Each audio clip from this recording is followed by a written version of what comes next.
అందరికీ నమస్కారం. నా పేరు డాక్టర్ ఆనంద్ కర్ణం, కన్సల్టెంట్ న్యూరో ఫిజిషియన్. సో మనందరిలో ఒకడు ఉంటాడు. వాడు పుట్టగానే సెకండ్ కి 1,00,000 కనెక్షన్స్ ఫామ్ అవుతా ఉంటాయి. వాడికి 20 ఏళ్ళు రాగానే బాగా చురుగ్గా తయారవుతాడు. ఒక 40 ఏళ్ళు రాగానే మార్పు చెందుతా ఉంటాడు. అంటే కొద్దిగా చేంజెస్ వస్తూ ఉంటాయి. ఇక 70 ఏళ్ళు రాగానే ఇంకా నేర్చుకోవాలి, ఇంకా నేర్చుకుంటాను అనే పట్టుదల ఇంకా ఉంటది. అండ్ ఇంకా నేర్చుకుంటూనే ఉంటాడు. అది ఎవరో కాదు, మన బ్రెయిన్. సో మనం పుట్టిన వెంటనే మన బ్రెయిన్ లో ఒక సెకండ్ కి 1,00,000 కనెక్షన్స్ ఫామ్ అవుతుంటాయి. మనకి 3 ఏళ్ళు రాగానే పెద్దవాళ్ళ బ్రెయిన్ తో పోలిస్తే 3 ఏళ్ల పిల్లల్లో ఒక 2 కనెక్షన్స్ ఫామ్ అయ్యి ఉంటాయి. ఇదంతా ఎందుకు అంటే మోస్ట్ పవర్ఫుల్ ఇంజన్ ఒకటి తయారు చేయాలి, ఒక లెర్నింగ్ మెషిన్ ని తయారు చేయాలి. అందుకే ఇన్ని కనెక్షన్స్ అనేవి ఫామ్ అవుతా ఉంటాయి. ఇక 20s కి వచ్చేసరికి మన బ్రెయిన్ ఫాస్ట్ అండ్ ఫ్యూరియస్ లాగా ఫాస్ట్ అండ్ ఫోకస్డ్ అవుతుంది. షార్ప్, ఫోకస్ అండ్ మెమరీ ఇవన్నీ బాగా పీక్ గా పనిచేస్తాయి. ఇంకోటి ఏంటంటే మన ప్రీ ఫ్రాంటల్ కార్టెక్స్ అంటే మన మెదడు ముందు భాగంలో ఉన్న పార్ట్ చాలా ఫాస్ట్ గా డెవలప్ అవుతా ఉంటది. ఇది మన జడ్జ్మెంట్ కి, ప్లానింగ్ కి, ఇది మన లాంగ్ టర్మ్ ప్లానింగ్ కి అండ్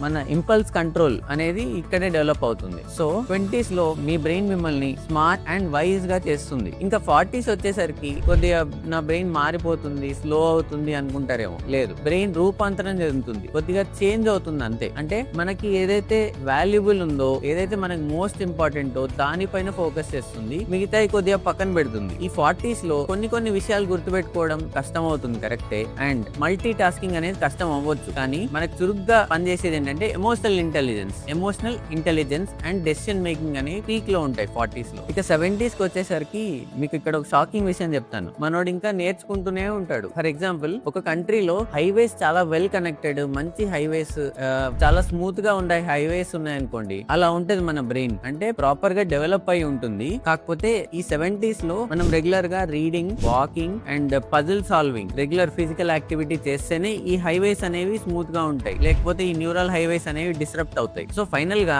నేను చెప్పాల్సింది ఏంటంటే, మీరు నెక్స్ట్ టైం కీస్ మర్చిపోయారనుకోండి, నా బ్రెయిన్ స్లో అయిపోయింది, నేను మర్చిపోతున్నాను అని అనుకోకుండా, మీ బ్రెయిన్ అనేది వేరే ఇంపార్టెంట్ విషయాలు చూసుకోవడానికి బిజీగా ఉంది అనేది అనుకోండి. సో మన ఈ 2 చెవుల మధ్యలో ఉన్న బ్రెయిన్ ఒక ఆర్గన్ మాత్రమే కాదు, అది మనకు కథలు చెప్తుంది, మన ప్రాబ్లమ్స్ సాల్వ్ చేస్తుంది. అండ్ అల్టిమేట్లీ అది ఒక ఫైటర్, దాన్ని కాపాడుకోండి. సో హెల్దీ తినడం, కొత్తవి నేర్చుకోవడం, అటు ఇటు కదులుతూ ఉండడం, ఈ 3 మీ బ్రెయిన్ కి ప్రేమ చూపించే మార్గాలు. సో ఈ వరల్డ్ బ్రెయిన్ డే 2025 థీమ్ ఏంటంటే brain health for all ages.